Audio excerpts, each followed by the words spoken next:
السلام علیکم ورحمۃ اللہ وبرکاتہ۔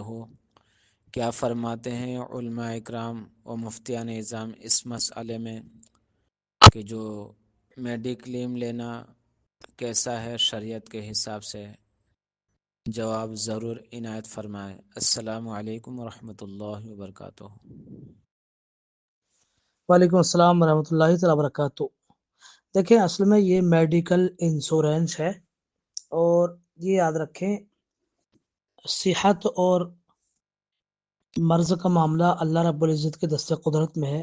انسان کب مریض ہوگا، کب صحت مند رہے گا، اس کی خبر اللہ رب العزت کو ہے۔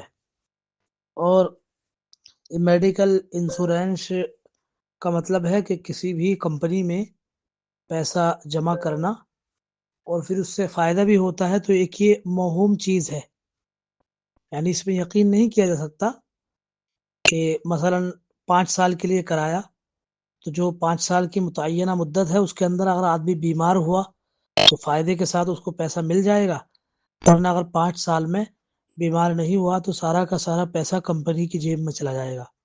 اور شریعت میں اس طریقے کو قمار اور جوا کہا گیا ہے، جو کہ ناجائز و حرام ہے۔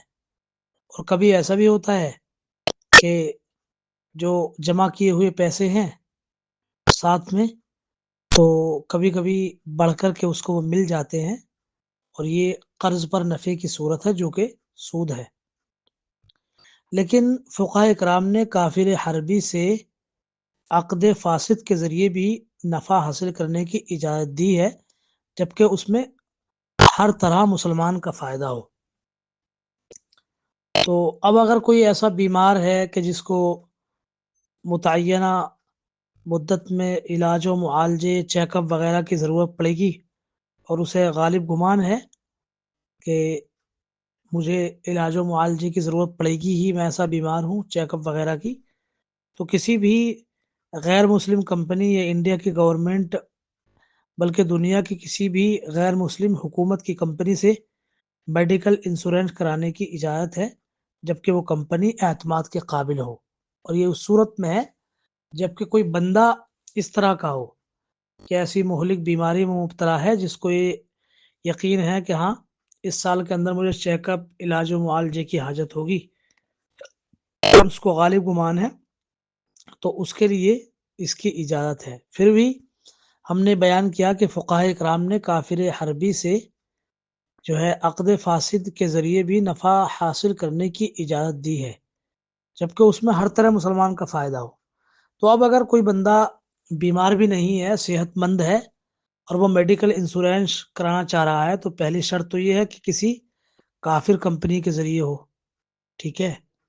اور دوسری بات یہ ہے کہ وہ کمپنی اعتماد کے قابل ہو، اور پھر تیسری شرط یہ ہے کہ اس میں ہر طرح فائدہ مسلمان ہی کا ہو۔ سمجھ رہے ہیں؟ مسلمان کا فائدہ ہونا چاہیے۔ پھر یہ بھی ہے کہ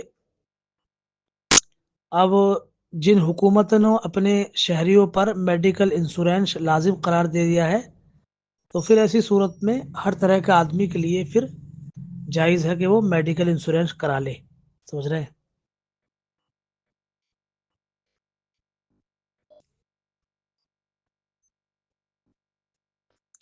یہ جو ساری ہم نے تفصیل بیان کی ہے، یہ فتاوی علیمیہ جلد سوم صفحہ نمبر 170، 171 اور 172 پر موجود ہے۔